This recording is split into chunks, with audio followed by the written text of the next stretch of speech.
Chocolate chip cookies. Here's my handwritten recipe from one of my sisters, and this is a very good recipe. I do alternate my recipes or modify my recipes, but this is 2/3 cup of shortening, 2/3 cup of butter or margarine softened. I'm going to use 1 cup and 1/3 cup of butter. I'm not using shortening and I'm not using margarine, but any combination of the above is permissible. 1 cup of granulated sugar and 1 cup of brown sugar. You always pack your brown sugar. 2 eggs. I always use extra large eggs. I know that standard recipes are that you use a large egg, but I prefer extra large eggs. 2 teaspoons of vanilla. I'm liberal on vanilla as well, so I like the flavor, so I always add a little bit more. 3 cups of all-purpose flour. This recipe calls for the all-purpose flour. I'm using whole wheat, so you can see I make a lot of adjustments.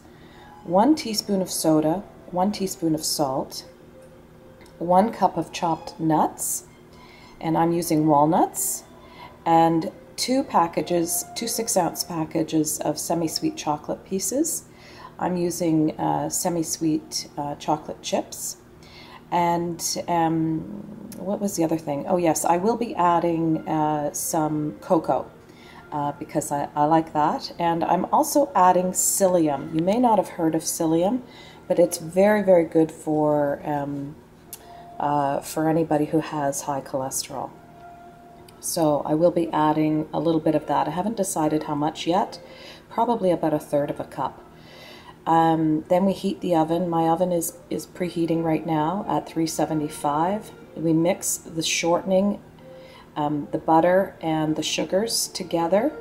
Now this is a very important step. If you do not cream your butter and your sugars, you will have a cookie that when you when you bite into it, it will be crystally, and it's not a nice thing. So you really need to cream your butters and your sugars together. Then the vanilla goes in, and then you just stir in the remaining ingredients, and then you drop your cookies onto an unbuttered or an ungreased cookie sheet. I always use parchment paper. It prevents the bottom of your cookies from burning if you're doing a well-baked cookie. And you put them on the cookie sheet, teaspoonful at a time, 2 inches apart as it says here, and 8 to 10 minutes. Now watch carefully because you want to make sure that you don't burn your cookies. They will taste awful. You'll just have to throw them in the garbage. Then you cool them. You let them sit on the cookie sheet because they bake a little bit more on the cookie sheet. And then so you're cooling them slightly, and then you remove them from the baking sheet. Put them in your container, your storage container, after they're completely cooled, or they will stick together. Now another thing that I do, you see that this recipe makes about 7 dozen cookies. What I do is I make about 1 dozen at a time, and I put the remaining batter or the dough into a log formation. I wrap it with parchment paper, and then I wrap it with a plastic wrap, and I pull it out whenever I need some more fresh cookies, and I just cut off the rounds of cookie. And in this case, I'm going to be making the whole batch because I'm giving them away to a friend. Okay, so we'll get started. So again, we're doing chocolate chip cookies. And what I have here is my 1 1/3 cups of butter. I'm using butter only rather than the shortening and butter combination that was noted in the recipe. And that's an okay modification of the recipe. Your recipe will still work this way. It's just my preference to have butter rather than shortening. So I'll cream this with my mixer, and then I'll add the sugar. Here is the butter. creamed. So I'll just give you an example of the action with the mixer because this is quite obnoxious.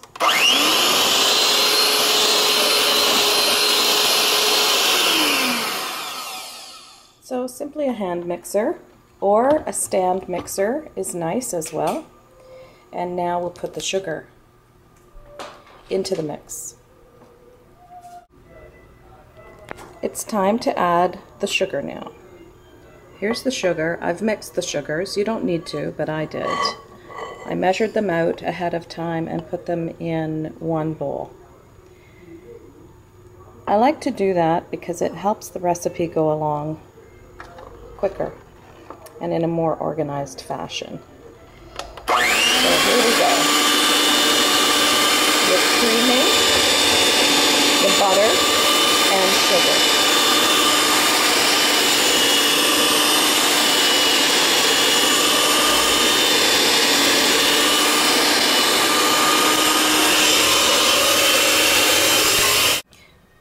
I'm at the stage now where the eggs go in. So I have cracked 2 eggs. So they go in one at a time. So I'm just dumping one at a time. Who's going to go first? Okay, I'm going to leave it at that because most of the white went in. I'll put the yolks in next. So again with the mixer, just thoroughly mix the egg.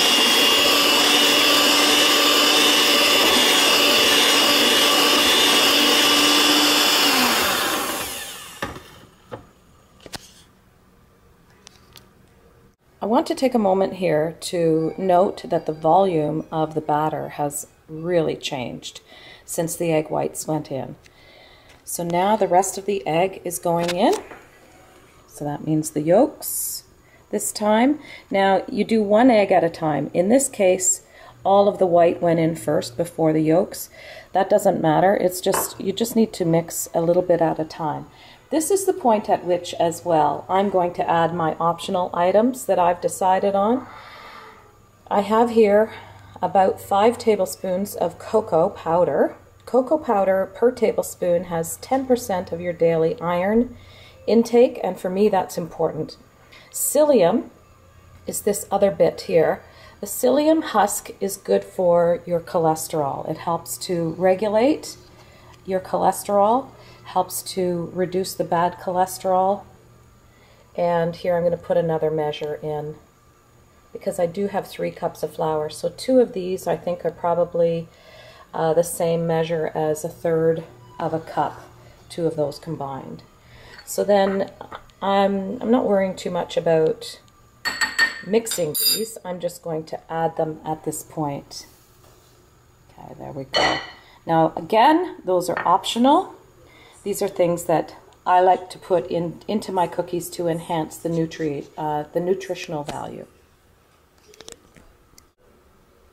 Now that I've used my stand mixer or my hand mixer, excuse me, to incorporate the cocoa and the psyllium, I'm going to scrape down the sides of the bowl a little bit because I'm not quite finished on this part.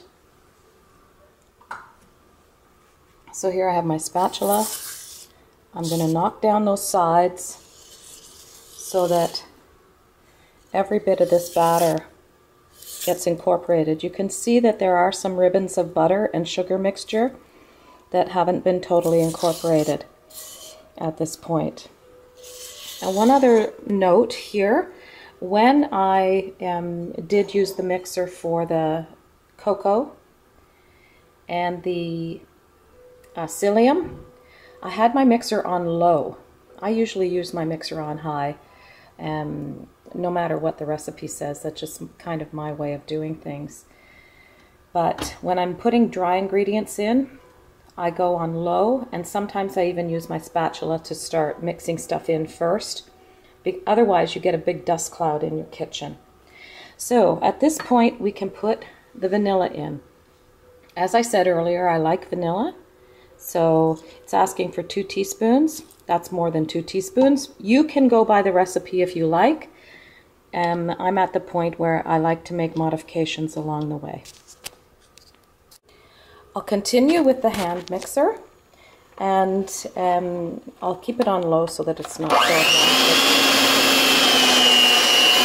So you can see everything's getting incorporated.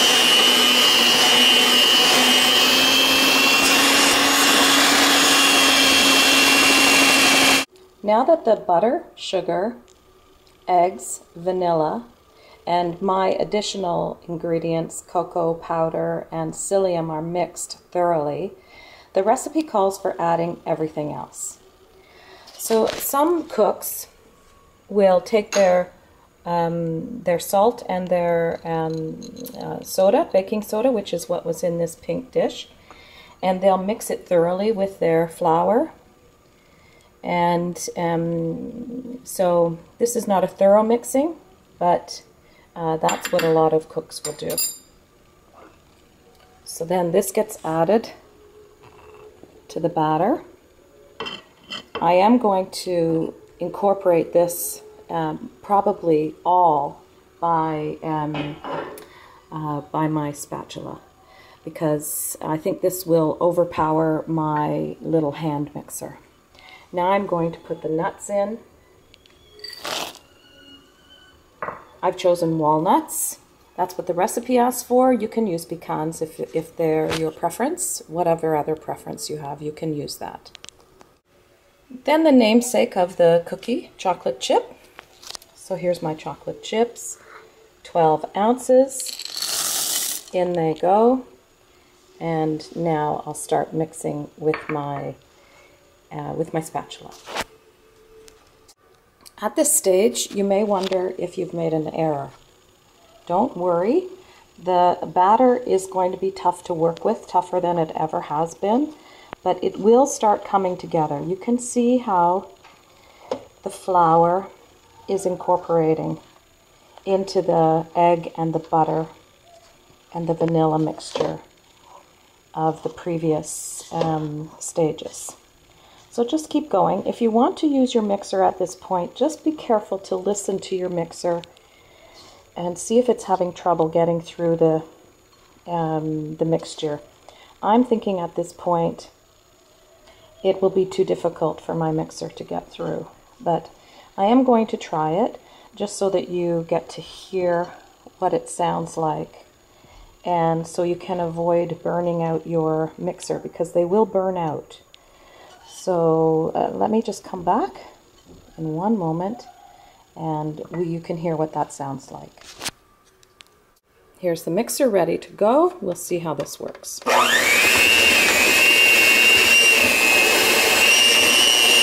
So now you can hear it trying to get through.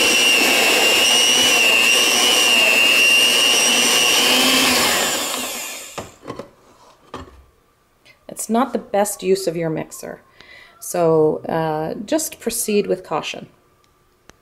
I did finish mixing my batter with my hand mixer, and here's what the batter thingies look like. Sorry, the whippers look like. So I will take the dough out of those, and my dough is ready, and I'll drop it onto the cookie sheet, which is the next step. Here we are, the last step, the teaspoon, the batter, and the tray with parchment paper. So I'll demonstrate getting the cookies on the sheet. It's a pretty imprecise, individual kind of exercise. Just make sure they have a couple of inches between them. I like to anchor my corners so that my parchment paper doesn't move around like crazy. So I'll do that, and then I'll continue. My oven at this point is at 375, so I'm ready to go.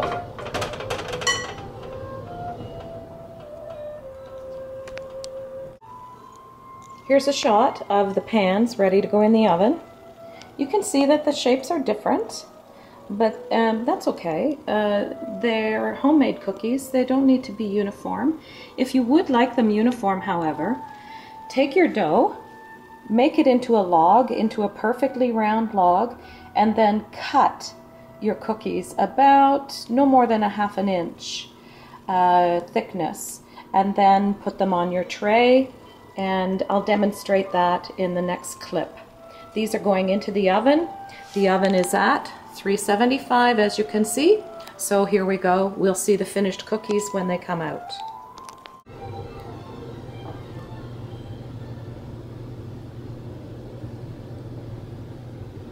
Here we are with the first step of making the cookie log. Here's your batter. I have a small portion here, and I would typically do the remainder of my cookie batter, I would use parchment paper first, make it into the log, then use the saran wrap and get it into the freezer for future cooking.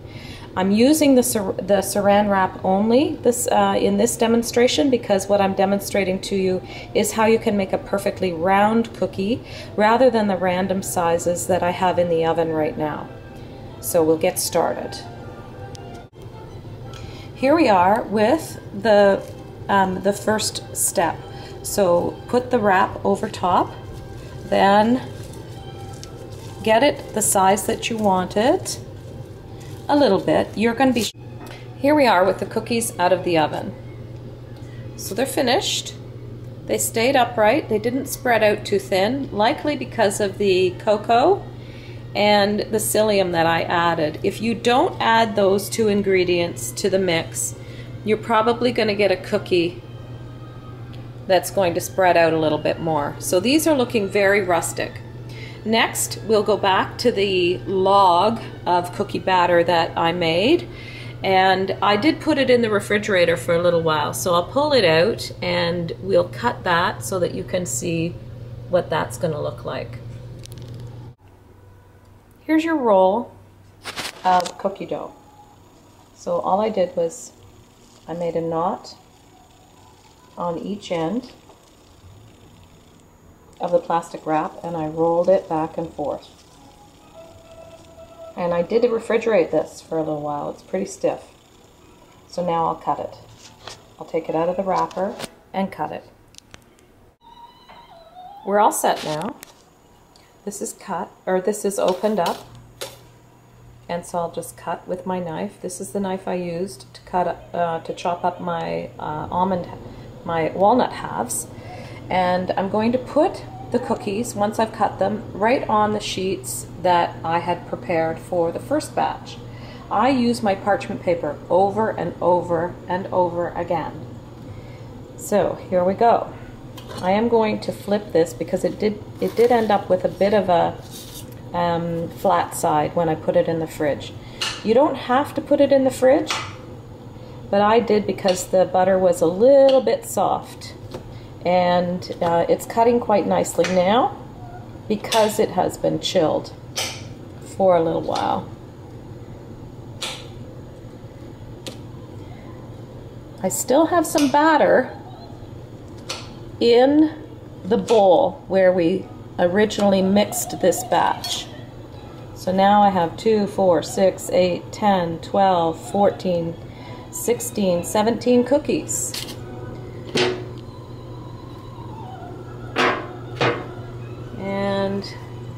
Get them on this tray. They aren't going to spread out very much. We know that. They all look uniform, very nice. If you're presenting these cookies at a more, I wouldn't say formal party, but you know, a party where there's going to be several different groups there, you want to make an impression, then you maybe want them to look uniform like this. Okay, we'll pop this in the oven and we'll see them when they come out.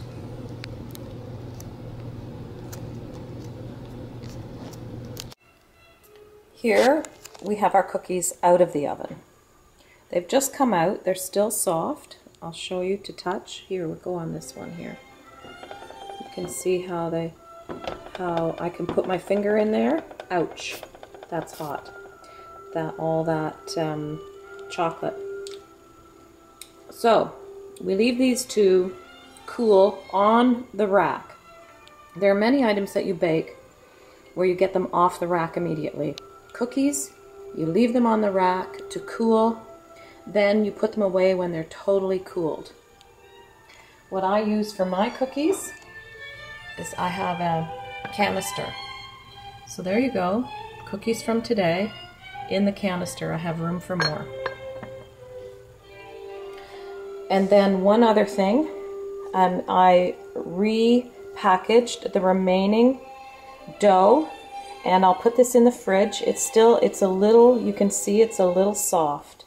So I'll put it in the fridge, just like I did with the previous one, and I'll have some more slices that I can cook at a time that's convenient for me. And you might not want to do all your cooking all at once. So there you go. And if you are putting them in the freezer, I recommend parchment paper first and then the plastic wrap. I hope you've enjoyed this segment, and we'll go on to some other cookies. You can look at the playlist and find some other cookie recipes there.